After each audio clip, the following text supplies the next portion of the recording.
landlords demand between 1 to 3 years advance rent. This automatically adds a huge burden on the masses, subsequently giving rise to desperation and corruption of majority in this city. Our economy has not fared better in supporting the advance payment for accommodation in this country, Mr. President. In a depressed economy such as ours, advance payment for rent is indeed an outrageous tenancy arrangement, which is ungodly, un-African, un-Islamic, and un-biblical. Mr. President, even the United Kingdom and the United States, where we derive laws and system of governance, a tenant can only pay for where he has lived for a month. That is, it is a post-paid system, even in advanced economies of the world.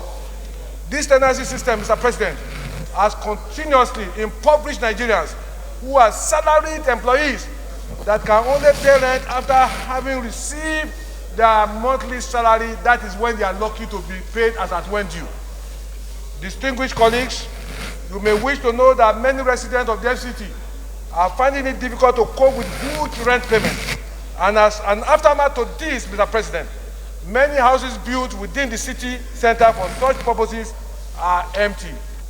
With all due respect to Senator Adeyemi, who as a governor I met as a comrade.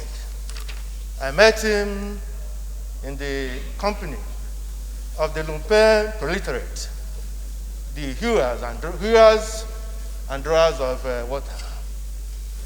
Today, he now sits comfortably together with the bourgeoisie, the ruling class, the oppressors. The issue of rental payment, either in advance, either in installment, is purely economical. It should be driven by market forces. Such market forces as availability of land, cost of building materials, income. If government wants to ameliorate the sufferings of the masses, government can go into housing schemes, mortgage schemes, housing credit facilities, not control the business of private individuals in an emerging African democracy. I therefore oppose vigorously this bill. In FCT, Mr. President, a single room apartment ranges from 1 million naira to 2 million naira within the city.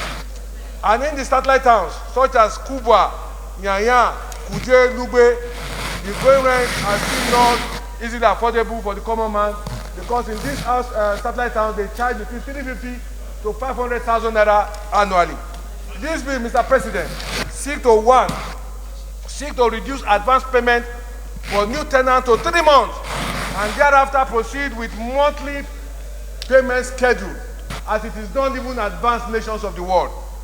Secondly, Mr. President, this bill seeks to protect low-income earners from any form of oppression by the bourgeoisies who have acquired so much properties. I'm not one of them. Mr. President, you are aware this struggle is our life, and we'll continue with this struggle. This bill also seeks, Mr. President, this bill also seeks to provide a window of legal action for any form of oppression, and of course, a safety net for landlords against any tenants. Distinguished colleagues, this particular bill, Mr. President, is targeted at making life more meaningful for the people who voted all of us into office as lawmakers. Many residents in the FCT are groaning under this very, very difficult system, where people are expected to pay house rent in advance, 2 years.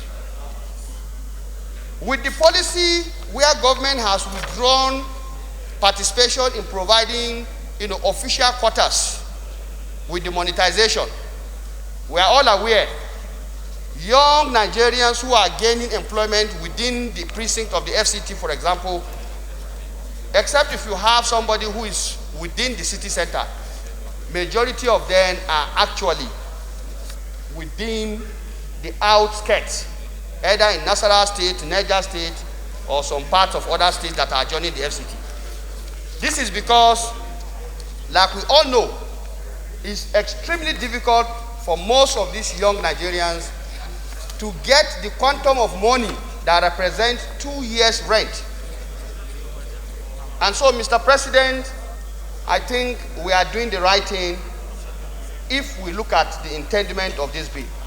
The question to ask is whether it is just to ask the clerk of the Senate, whose salary is not up to 800,000 or maybe 400, to pay 2 million at once in advance.